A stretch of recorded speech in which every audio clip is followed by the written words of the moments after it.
नमस्कार, जय श्री राम मित्रों। क्या हाल चाल है। आज उम्मीद करते हैं कि आप स्वस्थ और मंगलमयी होंगे। दोस्तों, आज पूरे 10 दिन के बाद हम आपके बीच आ रहे हैं।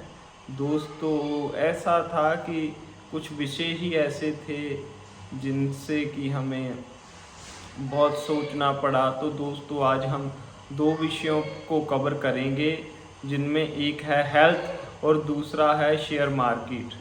दोस्तों, ये विषय बहुत ही सेंसिटिव हैं, क्योंकि मैं आपको बता देना चाहता हूँ कि पहले हम शेयर मार्केट के बारे में बात कर लें, क्योंकि वो आपकी हेल्थ से रिलेटेड है। बाद में आपको हेल्थ के रिलेटेड भी टिप्स हम देंगे।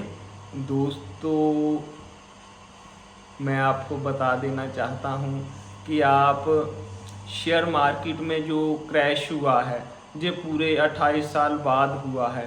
क्योंकि इतनी गिरावट जो निफ्टी में या सेंसेक्स में देखने को मिली है पिछले 5 महीनों में, बहुत लोग घबराए हुए हैं और इंस्टाग्राम में तो हड़कंप मचा हुआ है। ऐसे हो जाएगा, वैसे हो जाएगा, न जाने कौन कौन से भ्रम फैलाए जा रहे हैं। आप ऐसे हो जाएगा। दोस्तों, क्या नहीं हुआ, मैं आपको बता देना चाहता हूँ। पिछले 30-35 वर्षों में क्या नहीं हुआ। यदि हम बात करें तो कितने कांड हुए, कितने घोटाले हुए, कोरोना तक हुआ जो कि मतलब किसी ने देखा भी नहीं था, पर उस पर भी शेयर मार्केट ने रिएक्ट किया और बाद में फिर से खड़ा हो गया। दोस्तों, ये तो शेयर मार्केट का स्वभाव है, गिरना, फिर से खड़ी हो जाना, गिरना। देखो दोस्तों, करेक्शन इसलिए आती है ताकि लोग अपना पैसा डाल सकें शेयर मार्केट में। तब एक ऐसा मौका होता है जब शेयर मार्केट गिरी होती है, तब आपको घबराने की ज़रूरत नहीं होती। अगर कोई इन्वेस्टर इन्वेस्ट करना चाहता तो वो सबसे अच्छा समय होता है। और यदि किसी के जो शेयर हैं वो गिरे हुए हैं 10%, 20% या 30% भी गिरे, तो इतनी हाहाकार मचाने की ज़रूरत नहीं है दोस्तों।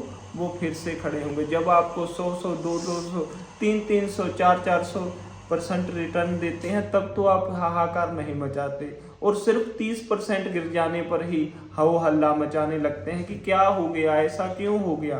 दोस्तों, आपको सब्र से काम लेना होगा, और यही आपके लिए उचित भी है कि आप अच्छा काम करें और अच्छे शेयरों को चुनें। दोस्तों, स्वाभाविकली है कि आज आपको कोई भी शेयर मार्केट में पॉजिटिविटी में नहीं दिखेगा, क्योंकि दोस्तों बात ही कुछ ऐसी है। क्योंकि शेयर मार्केट कंटिन्यू गिर रहा है और हर एक के, ये आप ही का नहीं, हर एक का पोर्टफोलियो में गिरावट देखने को मिली है। तो इसमें घबराने की ज़रूरत नहीं है। आप उनको होल्ड कर रखें। अगर आप नए हैं तो इन्वेस्ट करें।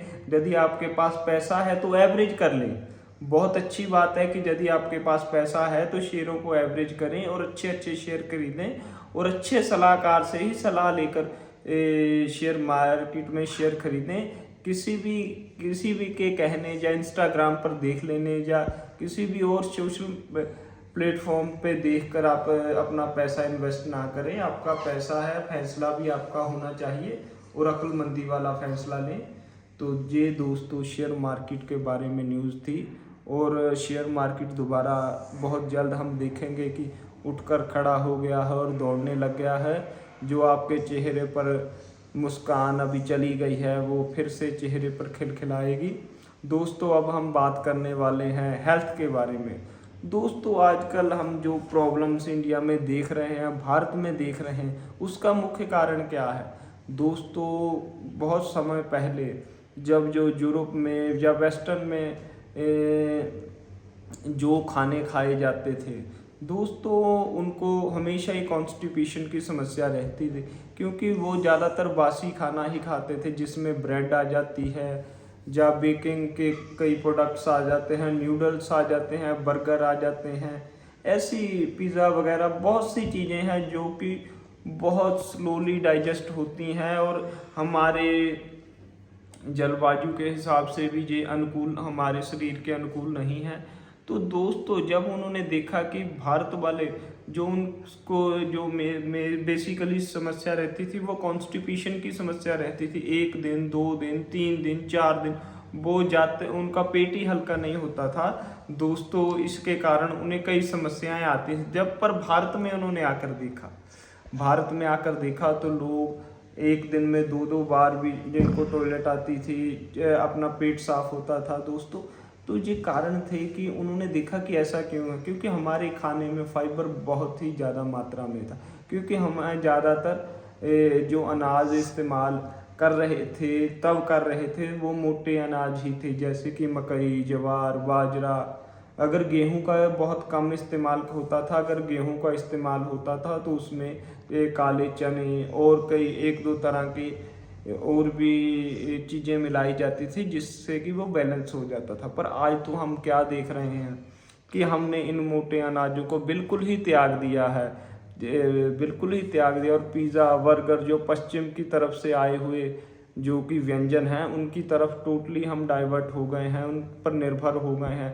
ज़्यादातर आपने शादियों में भी देखा होगा तले हुए पदार्थ हम खा रहे हैं, जिसके कारण हमें बहुत सी बीमारियों का सामना करना पड़ रहा है, जिसमें से डायबिटीज़, मधुमेह, शुगर की बीमारी बहुत ज़्यादा अधिक लोगों को हो रही है, और भी लोगों की किडनियां फेल होना, या ऐसी और भी कई समस्याएं हैं, कैंसर जैसी समस्याएं जो हमारे खाने से ही हमें उत्पन्न हो रही हैं। दोस्तों मैं आपसे अनुरोध करूंगा कि आप जो मोटे अनाज हैं, मिलेट्स हैं, उन्हें अपने खाने में ऐड करें। और दोस्तों यदि संभव हो सके आप गांव में रहते हों तो यदि आप खेती भी करते हैं तो मैं आपसे ये कहूँगा कि पेस्टिसाइड्स जो कि है कीटनाशक दवाइयाँ हैं जो जानलेवा होती हैं उनका इस्तेमाल कम करें, और थोड़ा सा अपनी सेहत पर ध्यान दें, एक्सरसाइज करें और रेगुलर अच्छा पानी पिएं। और मैं आपसे ये भी कहूँगा कि जे अगर आप ये कर लेते हैं, मिलेट्स ले लेते हैं, मोटे अनाज खाते हैं जिस जैसे मकई, बाजरा, ज्वार हो गया, इससे आपको शुगर, बीपी और कैंसर जैसी बीमारियों से राहत मिलेगी और आप एक लंबी जीवन जी सकेंगे। दोस्तों ज़्यादा आप सोचें नहीं और हमेशा खुश रहने की कोशिश करें और जोक सुनते रहें। ये कहता हुआ मैं आपसे विदा लेता हूँ। जय श्री राम।